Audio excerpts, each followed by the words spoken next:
What is up, and welcome back, everybody, to another episode of Hops Geek News, your home for comic books, movies, TV shows, and we typically feature a beer of the week. I am Matt. With me, as always, is Lauren. Today, this episode is the one that you may have been waiting for, you may not have been waiting for. Lauren has not been waiting for. I have been a mixed bag, and it's Man of Steel. We're going to talk about Man of Steel. I will a little bit talk about Batman v Superman.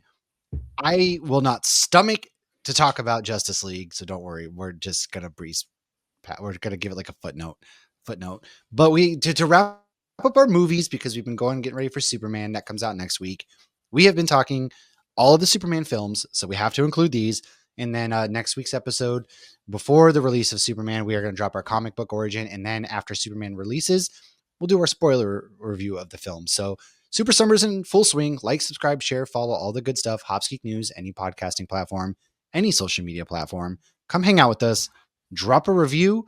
You know where to find us. Come hang out, talk, all that good stuff. And my beer of the week is from, a good little brewery called Crank Arm Brewing out of Raleigh, North Carolina. It is a double tandem, double IPA tandem. It's got freaking cats on it. I like this.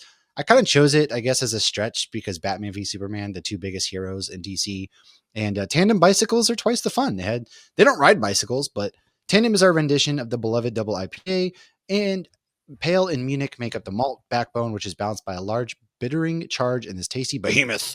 Behemoth, two behemoths like Batman and Superman.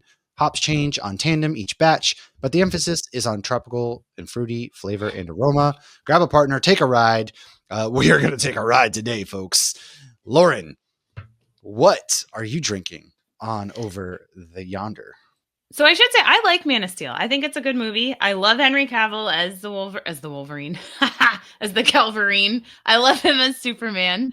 He's the hottest Superman. But what I'm drinking is called Lunch Date because Clark and Lois, eventually they're going to go on a lunch date because they just went straight to making out in this. But they go on a lunch date, but also mainly the lot more than lunch brewery is invasive species. I love that spot. Argue that Zod is definitely an invasive species because he's coming to Earth and he wants to grow all of the Kryptonians there again, which will destroy our planet and making them an invasive species. I see what you did there. I do see what you did there. Good call. I like that brewery a lot. It's in Fort Lauderdale, so if you're there, it's a cool place, and it also is a distillery as well. And they have a really good taco truck right out front. So just outside downtown. I didn't know they were a distillery. Maybe I did know that. Yeah, I tried their spirits. Carrie and I did shots there too. Their spirits are really good. Everybody's super chill. They definitely smoke a lot of weed, and it's a good spot. It's so cool too because they have so much stuff like taxidermied around, and I just sit there at the bar because we've been there multiple times, and I just can't stop looking around. And they have a beautiful mural on the wall. Ace Ventura, when he's Ace Ventura 2, that's what it makes me think of sometimes when you're in there. You're like, yeah.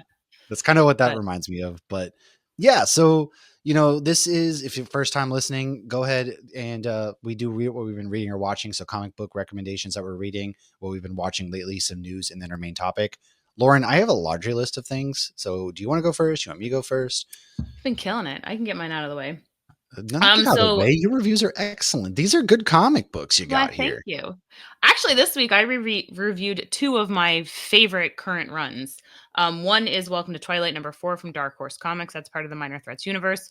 This wrapped up this run. They've had multiple different runs in the Minor Threats universe. That's Jordan Bloom and Patton Oswalt created that. And Keith Hepburn. And this one's in particular, because they've been doing different writers for this run, because this was an anthology. So this one was by Gary Dugan, Patton Oswalt, and Jordan Bloom, art by Mark Torres. It was really cool. So we meet the cleaner of Twilight City, and basically he's what you would think he would be. We're like, hey, I accidentally did this to this person. Can you come clean up this mess? And of course, the accident in which somebody passed away reminded me of a particular scene from The Boys, and I'll leave it at that. Oh, interesting. But I really liked this character because he's very creative in his job, but he also seems like he's kind of a good guy. And I love pulling out the good guys in this world because this world that they've created is full of D-bags. Right. So it's like Shit Eater is one of my favorite. He's the barfly. Crab Louie is one of my favorites. And I think the cleaner might be #3. So loving this run. You could pick up this run by itself and it will make complete sense. or you can read all of it. If anything, like pick up one of the Welcome to Twilight, just see if you like it. Number two is more related to a past story, but the other three can kind of be enjoyed standalone completely. And if you like it, then you can go back and get more. And then the other thing I reviewed this week was the Rocketfellers. That's part of Ghost Machine at Image Comics.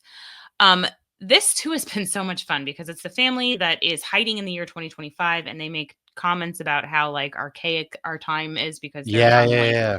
centuries in the future, but they're hiding from like kind of like time hunter kind of thing, like not time wraiths, but you get the gist. And the people are kind of getting closer to them. And then there's an eyeball that the dad's been researching, and the eyeball goes missing. And then the dad finds the eyeball, and all chaos ensues, and they find out there's something going on with his daughter. But it's still it's a lot of chaos, and it's sci-fi and it's action packed. But they're such a down to earth family, and it's really funny at the same time. I am so far, but that's like I said, that and Hornsby and Halo, I'm really behind in, so I need to catch up.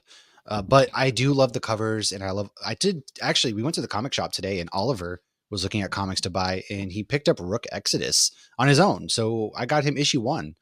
So maybe Nice. he's going to start diving into the Ghost. He's not reading Hyde Street yet. He's not there, but I would like to get him started in Hornsby and Halo, Rook Exodus, and then the Rocketfellers would be good reads for him to get introduced into the world of Ghost Machine and comic books as well. So I do need to catch up in there. That's one thing I definitely have to do. But before I talk about the book that I read, yeah, why don't you go into your comics and pick up with Hyde Street? Because I did read that too. That was really good. Oh, yeah. So Hyde Street, man, Ghost Machine. So you got Brad Anderson, Jeff Johns, Danny Meeke, Ivan Reese. They are all Rob Lay. This one is issue 7. So Pranky is on the prowl for Oddman, the failed actor turned Frankenstein. And they kind of come to blows. There's this mysterious man that they come upon who keeps walking in circles. And Jeff really takes us down a dark and twisted area that Yeah. I wasn't prepared for. And it's a horror. So like, I'm okay with that in the grand scheme of their taking souls. But to even see where Pranky was to the point of like, oh, hell no. And you almost actually feel bad, Feel number one, for bad. Pranky. And Yeah, get to know why Pranky's the way he is a little bit. you do. It filled in a hole. It did. It gives you a heavy hint as to what happened to him as a Boy Scout. And Oh shit. so, I didn't even put that together. yeah, it is freaking dark, dude. But Yeah. it It's continues to so be good though, yeah. so good. So you're caught up on Hyde Street. I think I What missed one are issue, but yeah, I've read the recent one. what is so I know you said it's good, but what were your kind of takeaways from this most recent issue? I think the similar to you, it was like you felt for him, and you're like, that's why he is the way he is. And then when you learn that about, because you're feeling bad for this one guy, and then it just kind of twists. And I don't Yeah. really want to say anything more because I feel like we're I already feel giving like away. if you should be able to kind of pick up what we're putting down at this point, maybe, but yeah, it's pretty crazy, man. I would Hey, absolutely no one's innocent recommend. on Hyde Street. No, at all. And there's reasons for everybody. It is extraordinary. Go pick that up. But the next thing I read was Thing issue number 2. Now this is Tony Fleeks, Justin Mason, Alex Sinclair, Joe Caramagna. If you know anything, his old bully, Marty Flynn is looking for his niece, so he comes to ask, Ben Grimm, hey, help me out. So where we left off in this issue is they meet Bullseye now, and it's really funny because Ben Grimm's essentially like, hey, you're throwing ninja stars at me and it doesn't hurt me, dude. And then he's even like, where's this guy's niece? And what's funny is Bullseye's just essentially, dude, I'm not even that. Why would you think I'm not even that kind of bad guy? I would never hurt a kid. And so it's kind of I love it's a when lot of the villains say stuff like that. Like, I right. I do wouldn't do that. too. He's like, Like when whoa, a dude. Joker, I feel like there was something with Joker where he's like, yeah, I'm not that evil. Come on, He's like, man. I'm evil. I'm not that bad. That's what Bullseye was essentially Oh, like. they were And like when they talk about like Nazis and stuff. They're like, I'm not a Nazi. Like, sure, I yeah, kill people. I'm not a Nazi. when But they're like, bad guys or won't cross a certain line, it's like, yes, I woof. love it. Or like when Homelander rolls his eyes at Stormfront talking about Nazis. It's fantastic. He's like, could you just stop with that crap? Yeah, even they He's have an equal lines, and it's opportunity evil guy. you're just okay. Hold on a second. This is kind of crazy, but yeah, that's essentially what happens with Bullseye. And then there is another surprise character that shows up in this one that I think people are gonna. It wasn't like a big whoa, this guy, but is a pretty well known Marvel character that I think is pretty cool as they weave some things into here. And there's a pretty good take on bullying, where the guy essentially has been bragging about how he bullied Ben Grimm growing up, and he was essentially, why would you brag about that still? And he goes, because I'm the only guy that can say he beat up the Thing. And Ben Ah. kind of looks at him with this just feel bad for you kind of look, and also a forgiveness look that I thought was really well done in the art. So it's really solid. Next, I did, the new history of the DC universe by Mark Waid, Todd Nauck, Jerry Ordway, Matt Herms, John Calise. This is the new fresh, basically this is how the DC universe, this is their fresh start. This is their history. And Flash, Barry Allen's retired, but he's breaking down the history of the DC from the very get-go, all the way to the beginning of time. And this kind of leaves us right around, the Silver Age comics where those kind of pick up. So this is issue 1. There's going to be multiple issues. I actually have it right here. The artwork is really good. I would recommend anybody pick it up, and especially because it can be really hard to essentially decide, like, hey, I don't know the history of comic books, and there's a bunch of heroes that we don't know of and call back to. And so it could be a good reference point for That's folks. I'm cool. sure there's be a compendium at some point. Aside from that, Predator versus Spider-Man issue 3 from Ben Percy, Marcelo Ferreira, Jay Leiston, Frank Darmada. This one is another really good banger issue, setting up for the final issue, which I'm not ready for. Craven's still hunting. He wants, New York City to be a blackout. Spider-Man I goes like to, the Goofy. Is I that do, Goofy yeah. the Goofy became Spider-Man? Spider-Man. That's one of the things, the ads in the Oh, comic. that's fun. We're gonna have to grab that And one. it's essentially Spider-Man's facing off against 3 different predators who are hunting down the main predator. Mary Jane has to hide in a pile of living rats. It's Ugh. gross. And then another one that's Spider-Man and Wolverine, issue 2, Mark Guggenheim, Brian Reber, Carrie Andrews. First This one was one, really good. I haven't well, read this one. Oof. I will bring it to you this It's already in weekend. my box at my comic shop. I Oh, know it I was is. going to say, They, they put I the don't want to first one in spoil, there. but just know, like, there's some really good artwork in this, and it That goes how it ended. hard. These two beat the shit out of each other, man. Peter is enraged. It's the way, if you've read the first one, the way it was cliffhangered, it was setting up a big fight. Yeah. They don't hold anything back in this. It is Ah. gnarly. Pick that one up. I got Mr. Terrific Year 1, Issue 2 from Al Letson, Valentine DeLandro, Marissa Luis, Edwin Galman. Ooh, and we're getting him in the movie. Yeah, Luis Lucas Gattoni. Geez, I can speak. I'm sorry. This is basically Michael Holtz contemplating suicide, and Ooh. Spectre comes and gives him that, the Christmas spirit talk, basically going through life, and he's going through his past. And if you still want to commit Oh, like a suicide, I'll wonderful see life you. kind of thing. Like, Yeah, and he's I think Mr. Terrific is going to be very important to what DC's doing with their All In series, as well as what they're setting up for. And so Spectre's like, hey man, if you still want to kill yourself, I won't stop you. And it kind of goes from there. So this is his origins now in this All In DC hmm. universe. Really good. He's lost his wife and unborn kid, and he feels bad because he Ooh, didn't want a kid, but then once they passed away, it's all he could think of wanting. So right. it was just deep, Dark. man.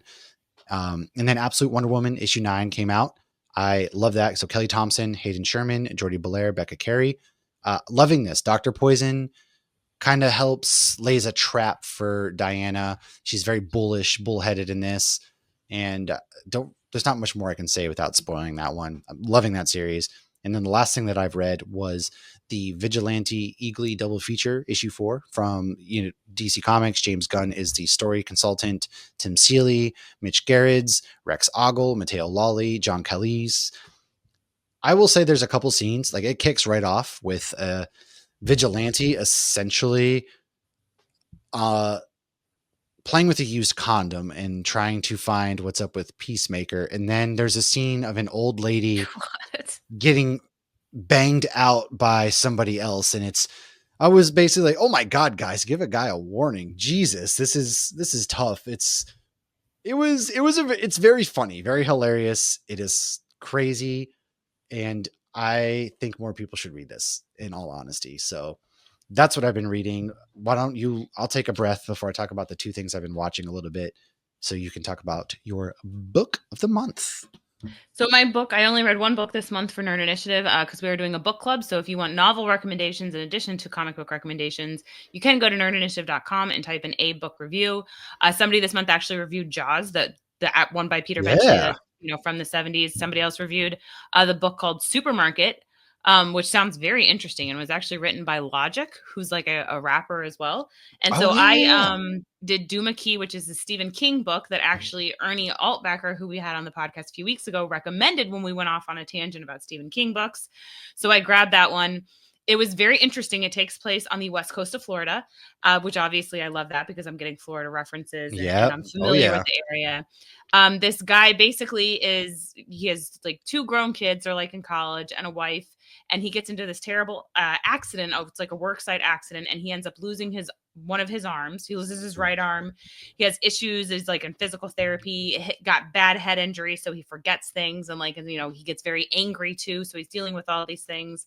Something happens with his wife that he doesn't even remember, to the point where his wife's like, "Look, I can't be married to you anymore." So in a very Oh quick wow. matter of moments, yes, he's divorced and he's disabled and he's struggling, and it's hard for him to even walk without being in pain. He's on a lot of drugs and everything. So one of his friends Jeez. is like, look, you just, and his therapist is like, look, you need to just go somewhere else, check out, kind of regroup, kind of restart, and get a fresh kind of start. And so he ends up at Duma Key, which is it's a made up key, I believe, Oh. but it's off the coast of like Sarasota. And Or is it hidden from everybody else? oh, well, haha. So he ends up, eventually he meets the neighbors. He comes around and somebody's like, well, what's something you used to love to do that you haven't done in a while? It's like, I used to love to draw. They're like, you should draw. So he starts drawing and it becomes this thing that kind of takes over, and he's really good at it. And people start to recognize that he's really good at it. But then it's like how much of it is talent and how much of it is there's supernatural shit going on. Oh. Ooh. And there's a supernatural reference in it that actually goes to mythology. And they bring in the whole, because he's on the ocean, so there's shit going on, and it's a lot of stuff going on, and it's really good. I will still say Salem's Lot is still my favorite Stephen King book. Haven't read that Okay. many, but my collection is slowly building. But this was a really good book. This one came out in like 2008, so if you've only Oh, read so it's like kind of relatively full, newer. yeah, for Stephen King, yeah, because we're used to That's what I mean. all Yeah. his like 70s and 80s stuff, yeah. But no, it was really good. It's about 600 pages, so it's a solid read. It's not Yeah. like a Oh super yeah. fast read, but it's not like The Stand, which I have The Stand and I just haven't started it because it's so freaking long. Daunting, man. I'm telling you. Sometimes you can read those, but I feel like sometimes it's just the pure volume of how large the book is that kind of gets you intimidated to start reading. But then you start reading it, and next you're done in no time. So Right. Well, for me, I feel like usually the first half of the book I'll read a little slower, and then once it hits that like pivotal, then I'll like yeah, fly through the second half. you really just want to Um, like take your time, but then, like you Well, said, and you're not as sucks sucked you in. in. I feel like it Right. happens to me a lot where all of a sudden I can't put the book down and I'm reading, 2 pages while I'm standing in the kitchen because I just want God, to keep reading. I would But kill my full somebody review to. is up on Nerd Initiative if anybody wants to hear a little more That's about right. that. All of our comic and book reviews are up on nerdinitiative.com, by the way. Make sure you go check that out.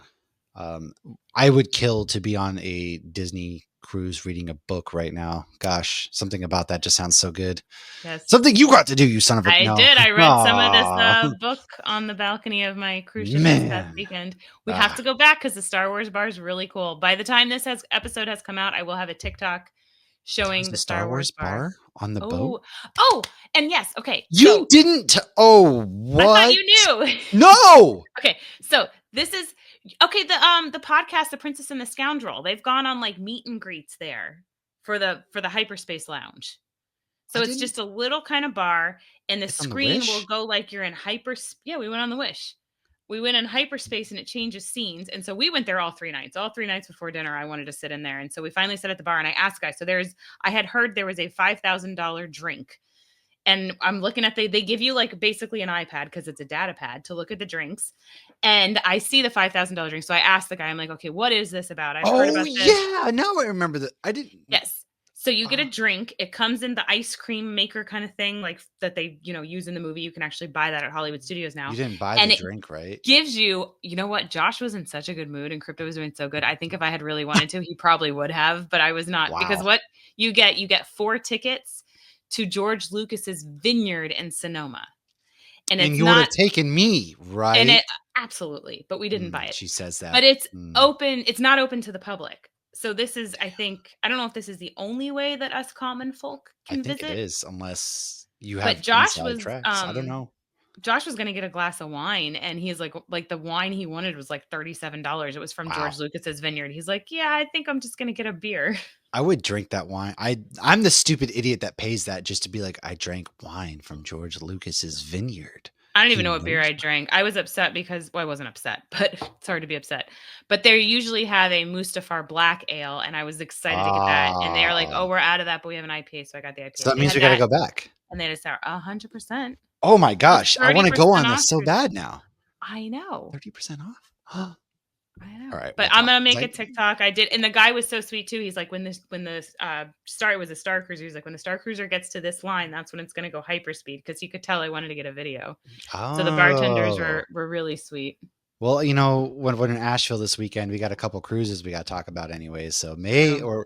maybe we'll see. We'll see. All right. Anyways, I wanted to talk about a couple things that I've watched. Ironheart I've watched, but I got to rewatch because I wasn't fully engaged because I was reading because I had to read for the podcast All Star Superman. And I fell asleep. But And we're gonna do a so full yeah, we're gonna break it full down. We're span. gonna we're probably gonna actually probably watch it at Asheville this weekend while we're chilling in a hot tub drinking beers, and then we're gonna wrap it up next week when the 6th episode. So don't worry, we're gonna do a full breakdown to give it the deserved attention because what And I can we'll tell you so far. Go ahead. I was just gonna say, and we'll comment on because there was references to Black Panther that some people might not have Yes, there was more caught. that there was. Oh man, there was something that I forgot. I think we knew who this character was, but I forgot. And when they said the name, I was just oh. And there, so far the show was really good. I can say that much. So I want to like rewatch it and catch the references and really dive in. It It's just was dropping 3 really episodes good. at 9 p.m. is That's really hard. I'm old. I'm Okay, a guys. night person, but still, we didn't Yeah. sit down to watch it until 10:30. I just could not Oh, keep my eyes open, man. not even a try. But I did watch 28 Years Later. Danny Boyle's film Ooh. came out. I won't spoil it just in case. I haven't watched any of these. We're doing this at Halloween, right? Aren't we doing all these at We'll, Halloween? we'll, we'll need to because this movie is really good. A lot of people had issues with it, but I think that media literacy is just kind of dead anyways. People don't know what they want in films. You want an original film? We get an original film. They complain. You want, you know, we give, I don't know, people are just, media literacy is dead and people cannot actually sit and think about a movie when after they watch it, and so they have complaints. This movie is good. I liked it a lot. Aaron Taylor Johnson was in it. He did a really good job. Ralph Fiennes was probably the best part of the movie. Alfie Williams is a kid. He crushes it. I thought the cinematography and the sound design was really well done, and there's a lot of references to 28 Days Later and things like that that I need to go back and kind of catch. So, yes. Now, let's take a quick commercial break and we'll be right back with some news. All right, there's news, Lauren. If only you guys could There see the note. There's a wonderful picture of me dying of heat stroke and sweat so one of underneath the the I news just piece. learned I could do this because I'm on my iPad. Matt put in the news section that there's a live action Bratz film with Kim Kardashian. So I was writing like, is this news? Like I never let my kids watch or play with Bratz.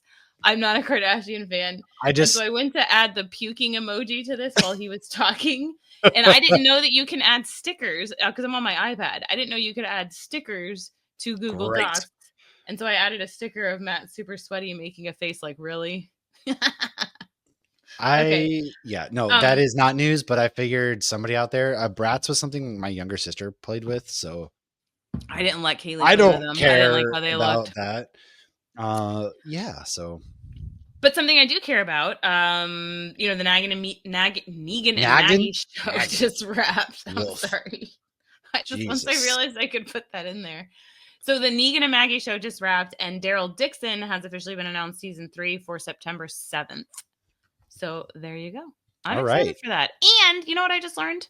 So we're leaving tomorrow to start meeting you in Asheville. We're spending some Yay. time in Jekyll Island, which was already the plan. Is And Hyde I there? learned today that they filmed some of The Walking Dead in Jekyll Island on the Driftwood Beach, which we're already planning on going to.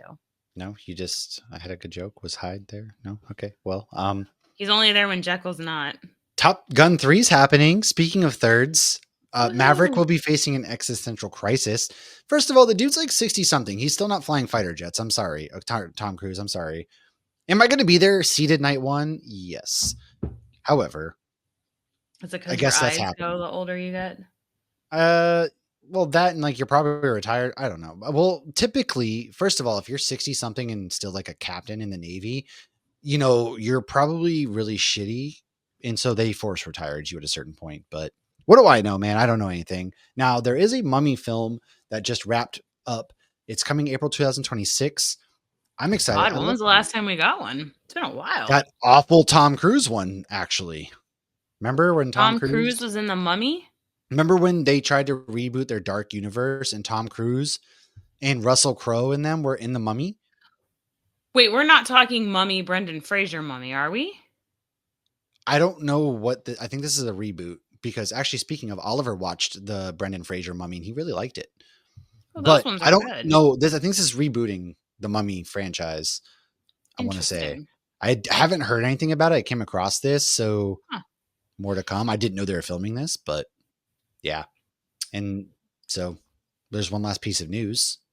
Were you an X-Files fan? No. Oh, well, I like Legos and there's an X-Files Lego set in the works. So somebody's going to be happy about that. I'm interested to see I never watched the show. Really? I kind of bits and pieces. So I'm curious what they would have on it. I don't know. There's a lot Somebody's of happy about that. supernatural references to X-Files, and a lot of people from X-Files worked on Supernatural. I know Doesn't that. surprise me at all, actually. Does not surprise me at all. Well, let's go ahead, take another break, and we will be back with Man of Steel, Batman v Superman in just a moment. Bunnytail Designs Co. is out of this galaxy, with bags for any and every occasion you just may need. Maximum effort was put into every bag, and there's koozies too. Whether you're raising muggles or wizards, these are the bags for you. Or hunting demons, or running from demigorgons, or traveling the galaxy. So get a bag and peep that fit. Great for kids too. Cheers. All right, dudes. It's Man of Steel time. This film came out in 2013, starring Henry Cavill, Amy Adams, Michael Shannon, Diane Lane, Lawrence Fishburne, Russell Crowe, and so many more. David Goyer wrote the screenplay with the help of Christopher Nolan. Zack Snyder directed. This movie made $670 million. I actually watched this movie on my first deployment in the military. Fun fact, back when you could buy bootleg DVDs from the on-base person that would sell bootleg DVDs and you needed something to watch. So that's how I watched this. I watched it bootleg in a tiny little moldy infested shack on my laptop. When I put this on, because this came out 2013, so Josh and I had already been married. Brielle was already born. And so I asked him, I go, do you remember the first time you watched this? And he's like, I don't think I've seen this. So I probably watched it by myself when it came on DVD or streaming or something. Because I don't know that if he hadn't seen it, although he falls asleep a lot. But so, yeah, I think I just watched this by myself at home. But I definitely remember watching it. You don't forget shirtless That's Henry true. Cavill. Henry Cavill. Look, I know we'll get into it, but I liked this movie. I don't think we'll dive into it. Why don't you go ahead and give us the breakdown of this film before we kind of go into our thoughts and fun facts? So we start how all Superman movies start, on Krypton with a baby Kal-El. However, this movie goes into some more detail. We learn that Kal is the first natural birth in centuries. We also see that Jor-El and Zod were once close, but as Kal is launched to Earth, along with the Codex that will continue their people, Zod actually stabs Jor-El. Zod is then arrested for murder and high treason and sentenced as he threatens Lara that he'll find Kal-El. And he is sent up to space in prison. We then watch Lara watch the end of Krypton. And you could tell there was a familiarity between the two of them, the way he's talking to her, which you pointed out is Vanessa. So it's Mrs. Vanessa! Fisk. Zeus and Wilson Fisk's wife have a baby. No wonder Fisk is so protective. Right. She's sleeping with gods. So flash forward, no pun intended, to a grown-up Clark working on a ship. There's an oil rig nearby where all the men are about to die, so Clark decides to go and save them. As he floats, we see, he saves them and then he falls into the water, and as he's floating, there's some humpbacks, a little mom and a baby, super cute. And we see flashbacks of when he gets his powers and when they start to kick in and he completely loses his mind because it looked terrifying. Yeah. He sees the teacher's muscles and skeleton and organs and stuff. And then Clark learns that he isn't from this world. So then we go back to grown-up Clark, and he's waiting tables until a customer dumps a beer on his head, and he dips, but not before he puts the guy's truck up on hold. Time out. Who just randomly dumps a beer on a big, beefy man like Henry Cavill in a bar? This guy is not any match for normal human being. Henry Cavill looks like somebody who would just pick you up in a bear hug and crush your body into pieces in 2 seconds. Right. So the fact that this, yeah, he just throws a beer starting a fight. Who in their right mind? Well, this is the same guy that was mean to Castiel in Supernatural. So maybe there was quite a few Supernatural people. One of the guys on Krypton, that's Death. Gadriel was one of the people that like got Amy Adams off the helicopter. There's quite a few Supernatural people. Okay. I did not know that. Okay. All right, so then we meet Lois Lane. She's getting off of a helicopter in Canada. Gadriel greets her, and Clark is helping with her bags. There's something under the ice. Lois goes out at night to take pictures and sees Clark and follows him, as one does. Lois ends up getting hurt, and Clark immediately tells her he can do some stuff and cauterizes her wound. Clark disappears after that, along with the ship in the ice. Lois says it's all alien, but Perry tells her, no, it's not. Don't run that story. Turns out the ship I'm going to do it. The ship was actually from when the Kryptonians had stations on so many different planets. Jor-El meets Cal and fills him in and shows him the Superman costume. Obviously, it's the hologram of Jor-El. Back to Lois, who does some investigating and hunts down Clark. She makes it to his mom and finds him. He tells her about his dad, and then we get a horrible flashback of Jonathan Kent saving the dog and forcing Clark to let a tornado kill him. I feel like this was one of the moments I remembered the most when I watched it because I hated it. Like watching Kevin Costner just tell him, like, no, stop. Why didn't you just let Clark go out there? Why didn't you, like, you knew he would have been fine. You knew he was going to be invulnerable, and it could have just been like, oh, a miracle of God that he survived. This was unnecessary. Yeah. Yes. But I guess we got to let Jonathan die. Even though because I've been reading some of the comics this past week, which I've never done before. Some of the comics, Jonathan's still alive. Why did we have to kill him? Whatever. Where was I? He's got to go back to the ocean and with his gills and webbed feet. All right, so back to the present. Something has entered the atmosphere. Zod tells everyone, everywhere, in every language, on TVs, everywhere, that they are not alone. And he tells everyone he wants Kal-El, and he should surrender in 24 hours or the world will suffer. As the FBI grabs Lois, because they know she knows some stuff, Clark goes to a priest, which I thought was very interesting, who basically tells him to surrender to Zod. Clark then shows up as Superman and says he'll surrender if they let Lois go. As Superman surrenders to Zod, they now demand Lois come too, up in the spaceship. Clark begins to spit blood and pass out. Here, Clark learns that the destruction of Krypton freed Zod and the others, and his body has gotten so used to Earth that he can't handle the atmosphere in their spaceship. Yes, I actually liked that addition into there. No, it makes complete sense, and like it works, when both ways. He takes it off, and he's just like, I'm weak, and everything like that. Meanwhile, the Kryptonians learn that Clark holds the Codex in him, and he doesn't need to be alive for the Codex to be retrieved, which is a really cool sequence too, where there's just a bunch of dead bones and skulls and all that stuff. But Lois finds Clark, and says that she knows how to stop them after talking to Ghost, Zor-El. Clark flies right up into the spaceship, explodes it. Lois then goes to plug in Jor-El, but it's a no-go as Zod destroyed his AI. As Lois falls from the ship because she just loves dramatically falling from things, Lois then crashed into another ship. A ship that intentionally crashed into another Kryptonian ship. Superman saves her. They make out in front of Lois's boss. Ew, gross. Now it's Kal versus Zod. Zod explains he exists only to protect Krypton, as that's why he was created, but now he has no people, so he's going to kill all of the humans, kill as many as he needs to. As Zod is trying to laser a family to death, Clark reluctantly breaks his neck. He breaks his neck. He breaks his neck. Very upsetting for Clark, who goes, and then destroys a surveillance drone at the very end, telling the military to back off. He's here to help, but he needs to do it his way. And you're never going to find out where I live, General. And it's nothing. It's just he's kind of hot. I know, that was stupid and unnecessary. Like, yes, he's hot. We know that. But, like, come on, dude. What are we doing this, like, 1950s? Like, oh, he's so handsome. I can't think He's so hot. First of all, a captain isn't going to say that to a general. Like, be so real. That was so stupid. Yeah. This wasn't, like, over some beers or something. Oh, God. Clark ends this movie by showing up at the Daily Planet as him. But, yeah, that's the movie. Yep. And Lois is very happy. That's good. So she knows who he is from the get-go.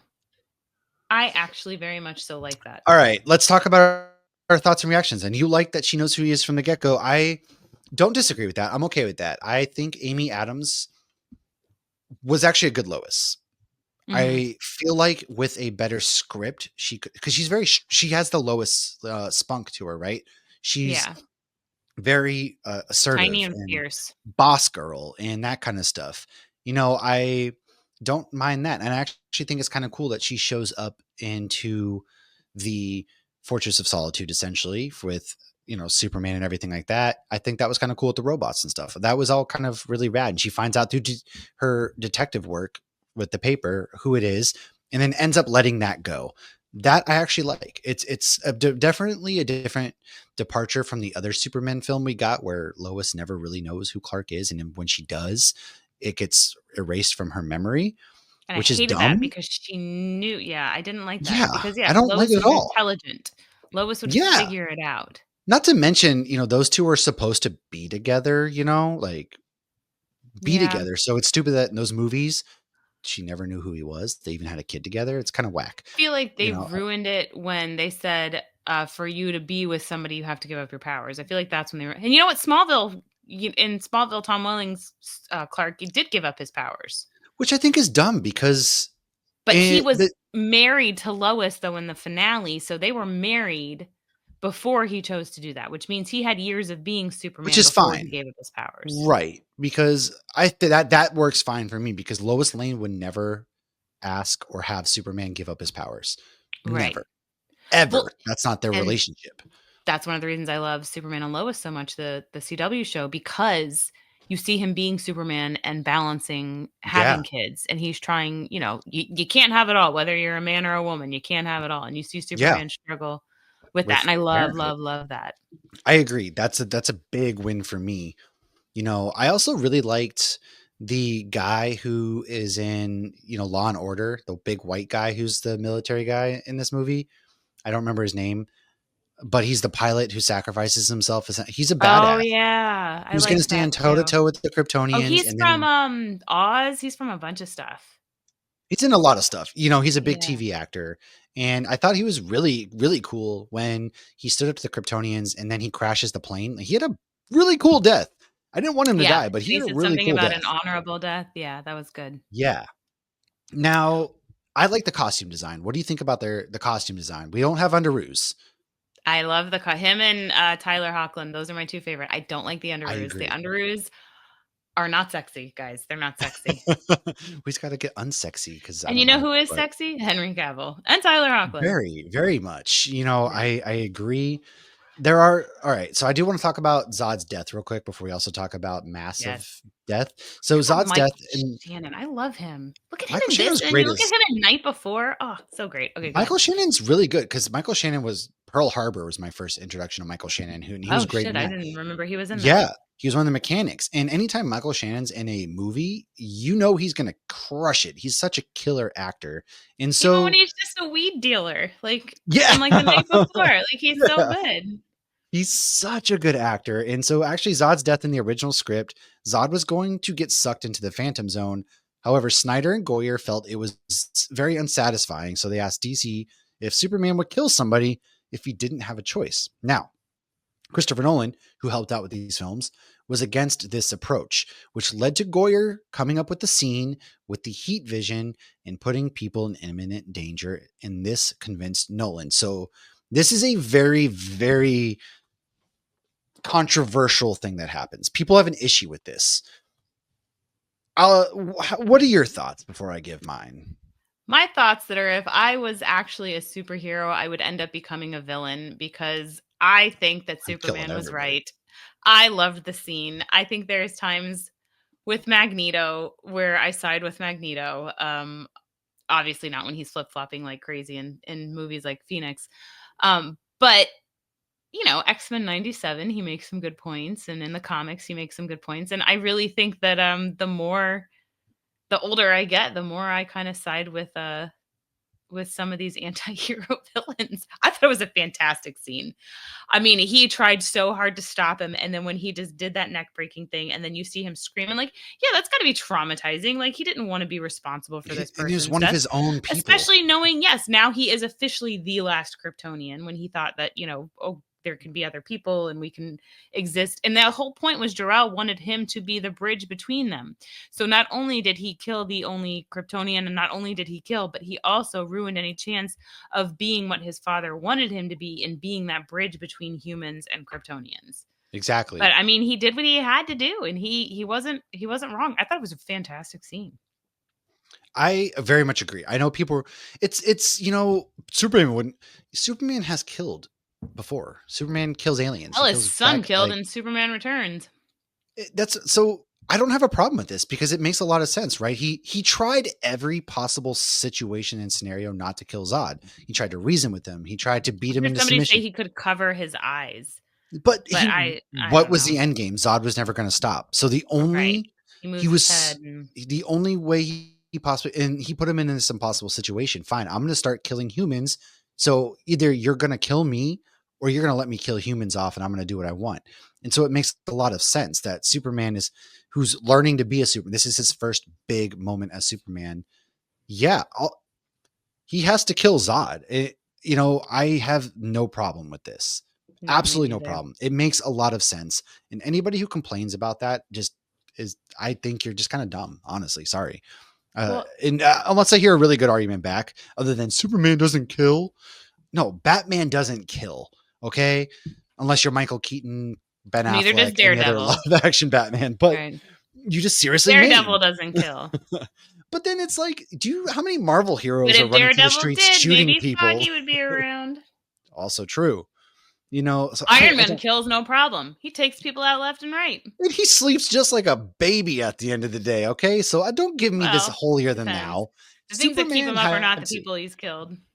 Right, but Superman chose Earth, and by choosing Earth, he had to do what was necessary, which was kill a Kryptonian, which was Zod. No issues there. I really liked the fight sequences with the Kryptonian. I like the girl.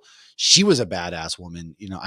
I'm terrible with names. Ooh, I could pull it up. So she's Farah Lou. So she's also in The Flash. And so Yeah. Gadot was actually originally cast for that role, but had to drop out when she got pregnant. But funny enough, was that she was pregnant again while doing reshoots for Wonder Woman, and they CGI'd her belly by putting like a green screen on her tummy. That's our first fun fact. Yes. She was much more fleshed out character-wise than in the Christopher Reeve one, that's for sure. Yes. She was. I liked it. So I liked her. I thought that there were I don't also have a problem with buildings and things being destroyed because it's Superman. Well, Batman does. I know, but people also complained about mass destruction, right? Meanwhile, Godzilla is running through San Francisco, blowing it to hell. Boston gets wiped off the map. Or not to mention, in any comic book medium, like look at the Doomsday fight. When him and Doomsday fight in comic books and Death of Superman, they wreck the city pretty good. They fight How many times have we seen the city get wrecked or cities get wrecked in comic books? When you have powerful characters, that's what's going to happen, man. Unfortunately, they rebuilt pretty quickly, I think, by BVS, but there's always one, super rich person like Tony Stark to pay to get it all fixed up. Of course, then you get more villains like Vulture, who then goes and scoops up the alien tech, and it just creates more fun stories. But that's one of the things I loved about Agents of S.H.I.E.L.D. too, because before they ventured so far away from the MCU, which I still have hope, if anybody's going to New York Comic Con, you will see Coulson, Daisy, and the Cavalry. All three of them will be there. Maybe I'm just wishful thinking, but Hugh Jackman played Wolverine again in the yellow suit and part of the MCU. So my crazy wishful thinking has come true before. So maybe we will see the three of them in the MCU, and maybe that announcement will be made at New York Comic Con. I don't know, maybe. But here's hoping. But yeah, so in Agents of S.H.I.E.L.D., I remember after Thor Dark World, they were on the ground cleaning that up. So I thought that was cool to just it was like Andor. You get a different perspective from the war that's going on. So I thought that was really cool. But I mean, it was a lot of destruction, and where do you go and where do you hide? But the Lombard character, the actor? Yeah. So he actually kills the new Lois Lane in House of Cards. I just ruined that. Oh, wow. Spoiler warning. Actually, I thought that was funny. Interesting. I did not know. I've never watched the show, but another thing that I thought was a really good scene, that scene with Perry White, where he's holding that woman's hand as she's trapped under the rubble and he's just Mhm. looking at her, accepting death. That was a powerful scene too, man. I thought that was a really powerful scene Well, I mean, they because cast a great person to play Perry White. I mean, Lawrence that's a Fishburne was powerful really actor. good. Yeah. You know, Yeah. I thought he really was. Morpheus did great, man. I really liked his Perry White. He was, Well, it's yeah. funny. The Perry White in Smallville is actually Annette O'Toole's husband in real life. Oh, And so, interesting. yeah, so it was, Lana Lang turned Martha. Yeah, so that's fun. But he played a drunk in that. He was like an alcoholic who like Clark had to like Oh, take his yeah, yeah, yeah. keys and drive him. So it was a very, very different Perry White than, because I think that was the first Perry White I really recognized as Perry White. Because they're usually just characters that are just kind of in the background, aren't really relevant. in the They Superman aren't movies. right. You're totally right on that one. But he was solid. I like, there's a lot Because of Lawrence just Fishburne can't be in the background. no, he's too big. I mean, uh, that's kind of what are some other thoughts? How do we feel? Oh God, that tornado scene. Oh, Yeah, I hated oh, that. I hate the tornado scene. So according to Kevin Costner's tombstone, he was 46 when he died. Did he look 46? No, I mean, I'm about to be 42. I'm like, he did not look 46. But he no, did I no, already said my thoughts on that. Yeah, it was terrible. and I yeah, mean, they didn't have to kill Jonathan. They could have, maybe because it was Kevin Costner, so cast somebody who would be cheaper and let him live a little longer. yeah, yeah. I especially because they did a really good job of making Diane Lane look older, but Kevin Costner didn't look 46. No. And I will say they did a good job with making Henry Cavill look younger in that, and his voice too. It's funny hearing him speak as young Clark because I'm so used to his voice being deeper and heavier, but he sounds younger. Like he did a great job, you know, at that point. Yeah. And so I thought that was excellent. I liked that the story was told kind of through flashbacks, and you got kind of his flashbacks there, such as saving the bus and Yeah, seeing that people was from his cool. past. I do like that. So this movie overall, though, I really enjoy this movie. I will say that. I think it is a good movie. So why don't you, if you take us into some fun facts before we go into BVS? So extra workouts and less food were involved before Cavill's shirtless scenes to give the best possible Superman look. So he really wanted to look like the comic book. Which When is, these scenes, he was eating 5,000 calories a day. yeah. You look at him versus, Hugh Jackman. Like Hugh Jackman does the dehydration and he gets the Yeah. abs, and obviously he looks phenomenal and he's, very much so jacked. But the comic Yeah. book versions of these characters are Sometimes a little, giant. yeah. Right, and so they're jacked, but they're not lean, and, like, Hugh Jackman is lean, like, he's, a dancer, and he's musical Broadway, whereas, like, Henry Cavill really went for that, like, absolute Batman, like, jacked as much as you could actually be. So, as a reward, though, for these scenes, and that was his decision, I don't believe that he was pushed to do that, it sounds like he wanted to do that. He wanted Um, to, Zack yes. Zack Snyder had pizza and ice cream ready for him after those scenes as a reward. Cavill also insisted not shaving his chest. He Ooh, used the death of Superman to show Superman can have a hairy chest. Again, he's a that's true. freaking dude. Let him have hair on his chest. I There's have nothing no problem wrong. with that either. Yeah, I draw the line at back hair, but chest hair, man, he's a strong guy. Let him have the hair on his chest. It's okay. Not every dude who's ripped has to shave or wax his chest. So Cavill is the first non-American to be cast as Superman. He was previously cast in the Superman Flyby, which was canceled to make Yes. Superman Returns. What? Interesting. Yeah. And Interesting. Amy Adams was cast as Lois Lane in that one too.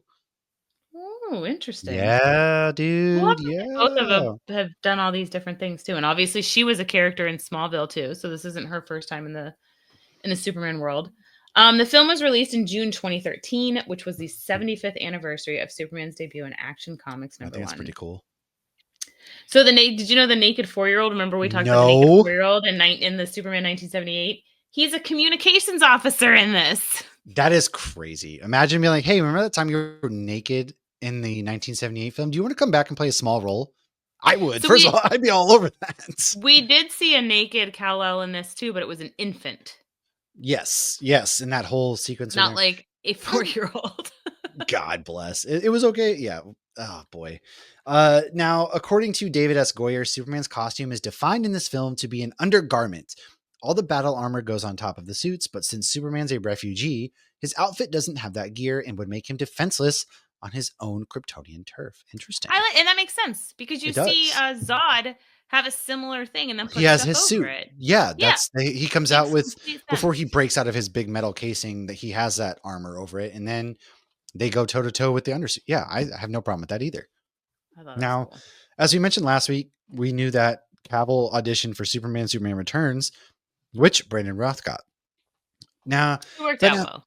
it did. Ben Affleck, aka this universe's Batman, was offered the opportunity to direct before Zack Snyder was hired. He actually turned it down. He did want to. He was supposed to direct his own Batman movie. I'm still pissed we never got that, but I'll dive into that with BVS. Maybe we'll get the Buttman movie and Ah. Wallrats too. Oh man. While Lex is not in this, you do see LexCorp truck get thrown around at Superman. There is a promotional tie-in comic book revealing that the alien ship Superman encounters in the Arctic was actually carrying his cousin Supergirl. Dope. In the scene where Zod first unleashes his heat vision, a small sign can be seen in the background that says, "Keep calm and call Batman." Na na na na na na na na. This was not the first movie with no, or this was the first movie with no Jimmy Olsen. Excuse me. It was not safe to hide in an overpass during a tornado. It still isn't because the wind, everything. The scene was almost cut for that reason. They should have just cut it. Let's be They honest. should have. They could have just got rid of that one. Man of Steel was going to be the name of the sequel, actually, for Superman Returns, believe it or not. And Joe Manganiello and Tyler Hoechlin were considered for the role, as was Kristen Stewart, Olivia Wilde, Zoe Saldana, and Mila Kunis were also considered for Lois Lane. What a different movie those would have been. I know, but look, you got like Zoe Saldana. That's Gamora. It worked out for her. She didn't get it. Kristen And Stewart as Olivia Lois Wilde Lane would have been is, awful. Isn't Olivia Wilde? She's Psylocke. Yes, she is. Mila Kunis probably actually would be a great Lois Lane. I would think she would probably, out of that bunch right there, she's probably the only one that would have Kristen been. Stewart. I saw her in a Christmas movie. I think that's the only. Kristen thing I don't Stewart, think pretty solid actress. She does not, in my opinion, carry doesn't have that Lois Lane spunk. energy. Yeah, But Mila Kunis, I mean, if you've seen her in that '70s show as Jackie, I feel like she would have been a great Lois Lane. I think she would have too.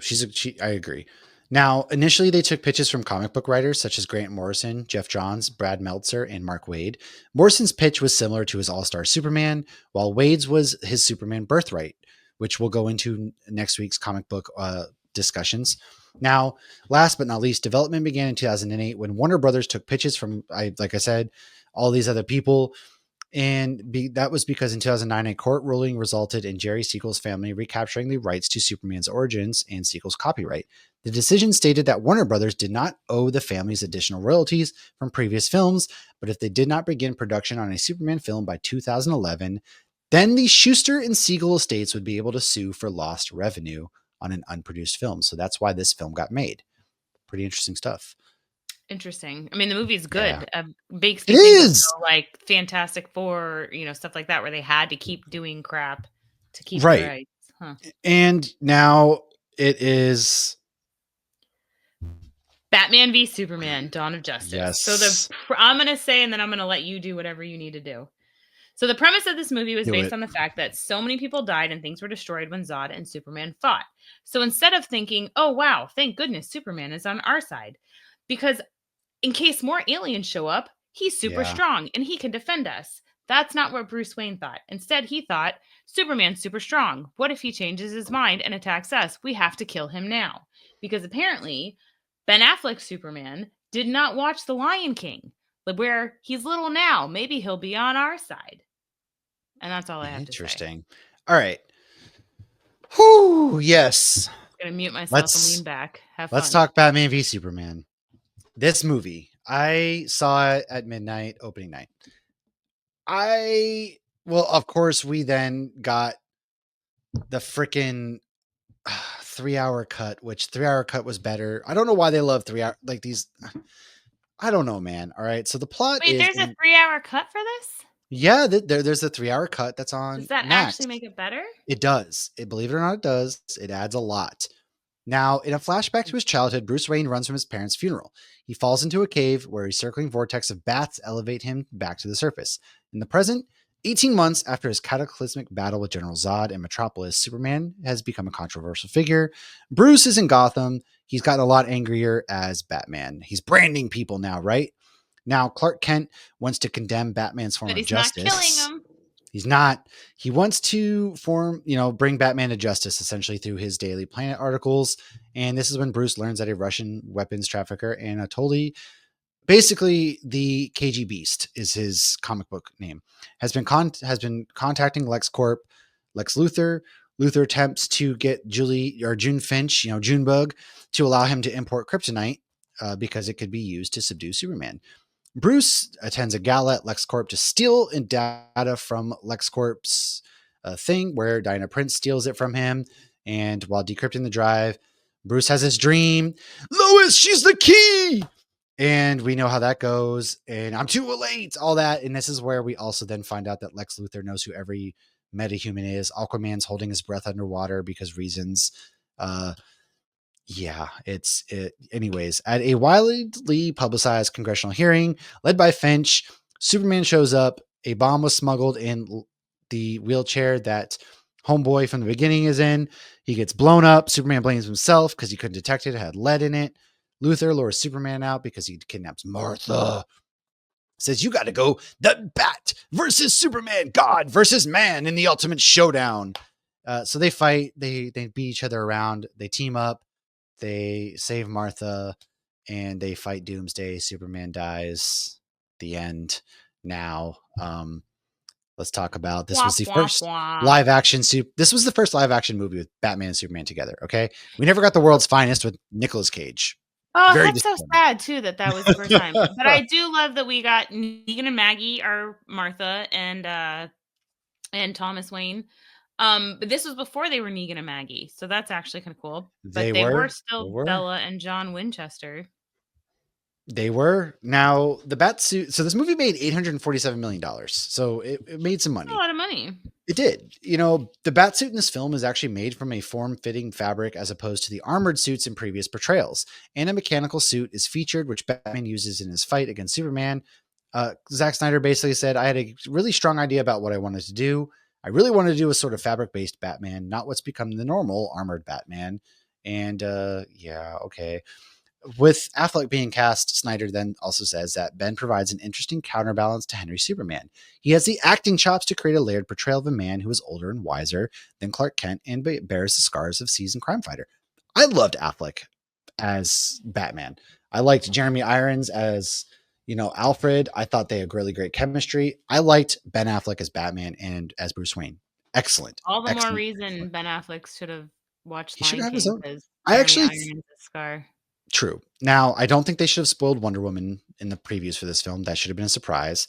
And originally, Andrew Kevin Walker pitched in 2001, a Batman v Superman idea that was deemed too dark. It would have had Johnny Depp as Batman and Josh Hartnett as Superman. Now, oh my God. I just went from being like, what? To, I love Josh Hartnett. Oh, yeah. I love him. Josh Hartnett also was wanted for the role that went to Christian Bale for Batman, believe it or not. Josh Hartnett, though, wasn't acting then, though. He was like, well, gone from existence for years. So, he just came back. Had Superman Returns worked out, that was the movie we were going to get in Christmas of 2009. Fun fact. Interesting. Snyder then explained that having the V in the title instead of verses was a way to keep it from being a straight verses movie, even though the most subtle way, which makes no sense in my brain. V is more legally accurate too. It's a V in legal documents. Now, it was actually revamped into a backdoor pilot for the Justice League or eventual standalone Batman film. And this is the first Batman film that credits Bill Finger. So listen, I think they should have had a Batman solo film with Ben Affleck after Man of Steel before this movie. It would have added some background. I think a lot of people agree with that. You could have gotten some depth to Batman. I love Ben Affleck. I didn't mind Wonder Woman, Gal Gadot in this one. I think she was okay as Wonder Woman. There's things to like. I don't like Jesse Eisenberg's Lex. I feel like he could have been a good Lex, but they made him too cartoonish. I don't like that he wasn't totally relevant in this. No, he was just there to basically create Doomsday and be like, aha, go fight, which is silly. Right. And I also don't agree that he knows all of the superheroes, which is stupid. Like he knows everybody's secret identity. He knows Batman's identity. No. Well, he's supposed to be really smart. Yeah, but I don't agree with that. I I mean, keep in personally mind, I don't. haven't watched this movie in years. Probably when we did a whole episode on I it, watched because it we with did do a Oliver, whole episode on it. actually. I watched these with Oliver. Um, Oliver liked them.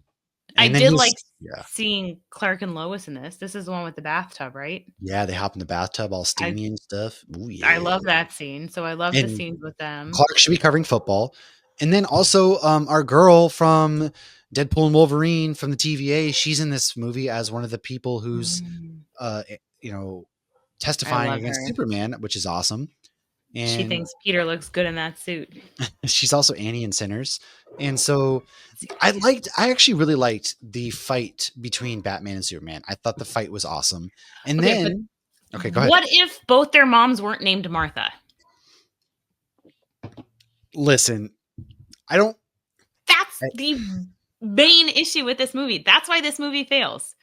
If he there hadn't, could have been such a who better way calls to their have them stop mom the fight. Martha. He could have If been like, something- save Martha. No, No, he could if have been I was like, save my concerned- mom.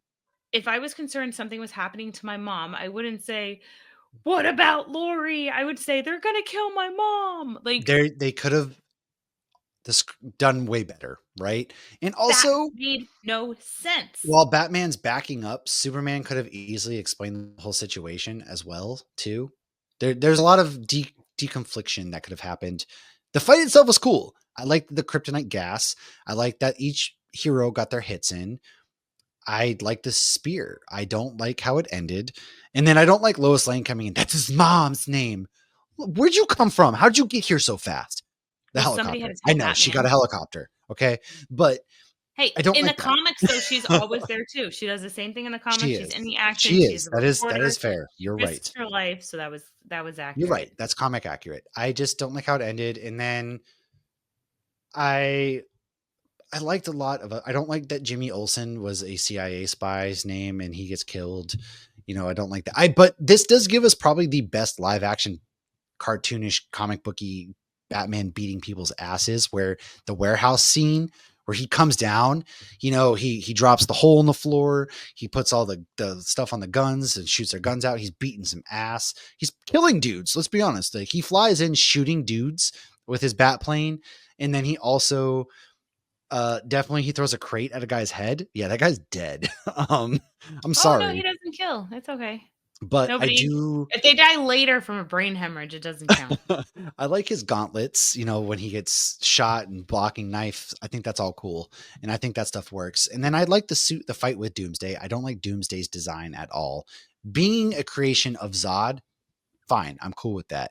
Bet. I don't like Doomsday's design. It looks silly. And then I also don't understand how does I don't get how he dies too. He gets stabbed, but he stabs Doomsday with a freaking kryptonite spear. So Superman should still be okay though. He after getting stabbed. I don't know. It's dumb. That's what I have. He comes back to life. That's what I have on that one.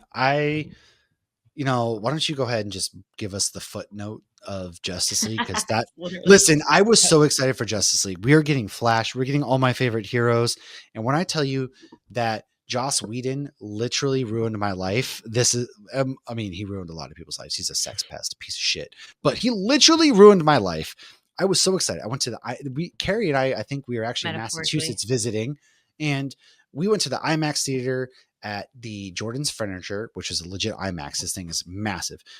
Pumped. And I'm sitting there like, what am I? Superman's mouth, because they didn't want to see, they'd CGI'd on a mustache. Oh my God, dude. They could have just cut that entire scene out, period, and done something. His mouth was CGI. Oh my God, this movie's an abomination. And then the 4-hour cut was, I don't mind the 4-hour cut, but I shouldn't have to watch a 4-hour cut of a movie for it to be 4-hour cut definitely made it better, especially with Cyborg. Cyborg was terrible in the not cut. Yeah. They fleshed him out and made him make much more sense in the 4-hour. They made a lot of things make a lot of sense. So yeah, Zack. And I felt like he was the most just, I don't know, it was like Luke. He was a Skywalker jogging force in that movie. 4. I mean, he was a little too whiny. Steppenwolf's design sucked, but I thought it was really cool how we get Darkseid teased. He's looking through the portal and stuff at the Justice League. That was bad. We're getting Darkseid. I think the scene when Superman, when they're all fighting Superman, when they first bring him back, like the scene where he side eyes Flash, that's a phenomenal. Hello, scene. no. Oh my god. No, but you just see like Flash just looks like I shocked think that's because cool. like You're he's right. fighting them and like he's taking on all of them. Like that is an amazing scene. Joss That's Whedon, fantastic. oh my god, he made Batman look like such a punk when he's in that sequence too. The Joss Whedon version Batman is is a punk. no, he's not. Are you for realsies?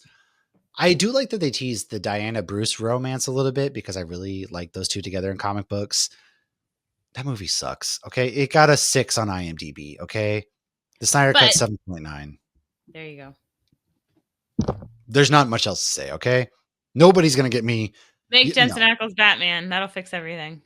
that's where this is where we leave the movies. All right, the movies are done with the exception of David Cornsweet and James Gunn. July 8th, we have tickets. July 8th. So we're gonna have a full spoiler review out for you the week after. So we want to give people time to see it. However, next week, before the movie releases, we are gonna break down Superman comic books that you should be reading, Superman's origin in the comic books, and then we're gonna talk about characters such as Hawkman, Hawkgirl, Guy Gardner, Lois Lane, Mr. Terrific, Jimmy Olsen, Lex Luthor. We're gonna kind of give you their backgrounds on them because we want to get you ready for this movie, man. When Lauren is looking forward to a DC movie over a Marvel film in the summertime that releases like 2 weeks apart, that's how you know this movie's looking to be special. And the trailers give Andy's me wearing goosebumps. underoos. He is. The trailers give me goosebumps. They really do. And I am not a Superman fan by any means, but this movie, it's going to be special. It's hopefully kicking off a new era of DC. We just have to live long enough to get to see where all this goes. Do you have any final thoughts about anything before we kind of wrap this one up? No, I mean, I really like this movie. I kind of hope that maybe we'll see Henry Cavill one day again in some multiverse kind of thing. If He not, deserves so much better, man. bring He him really more does. Henry into Cavill the deserves. MCU. I mean, the Marvel will treat him so much better than those guys across the street. But I mean, he's my age, so he just turned 42. He's a wicked big nerd too, man. He's a huge nerd, so like I don't think he should be actually cast as the new Wolverine by any means. But I mean, bring him in as something else in the MCU. I think we need Captain more of Britain him. would be fun, or there was other. Oh, Yeah, that could be there's cool. other things that people are fan casting him for. I thought he was in talks at one point or something, but there's so many endless Marvel characters you can cast him as. Shit, you can bring him back into DC. I don't think he'll ever probably, unless James No, Gunn I really think we need to persuades bring him him, into because Marvel. they did Please, him like I own extremely Marvel. dirty with Warner Brothers, you know. But he's done really well for himself. He's a great actor. Watch the Ungentlemanly Warfare. He's great in that. He's great in Mission Impossible. He's got a Warhammer movie coming out. I think he's got Voltron coming out. So he's got He's got movies too coming. much potential to just not. Yeah.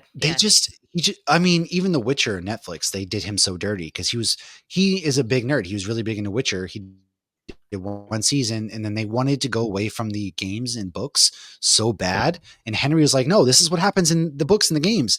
And they disrespected him extraordinarily bad in that as well. I don't get it, man.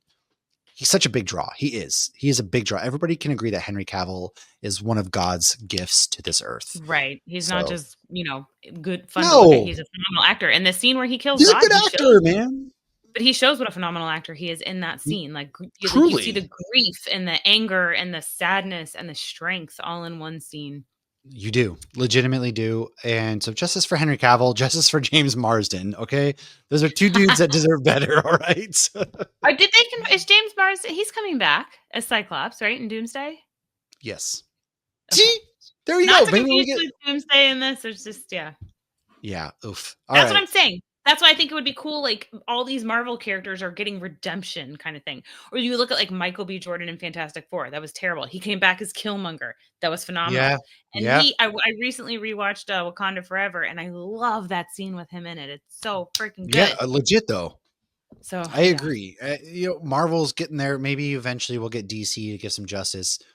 Man, what could have been with that Batman Deathstroke Ben Affleck movie?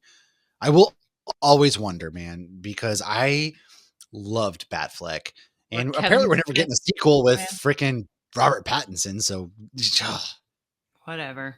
All right, let's not end on a bad note. Okay. You Yeah. know, let's go out. Shout out to our Patreons who support the show. I know we didn't do a June Patreon watch along. June got away from us, but don't worry, we are going to do something July. Hot Fuzz. We're going to watch together as a Patreon group. And shout out to all you guys for supporting the show, man. You guys can support the show, patreon.com/HopsGeekNews. All that kind of stuff. San Diego Comic-Con's getting ready to come down. Don't know what's happening. If I'm going to Universal, if I'm going to San Diego, if I'm doing something else. Who freaking knows, man? Make sure to find us on our socials, follow us there, and we will see you guys next time with Superman's comic book origins with his friends. Peace out.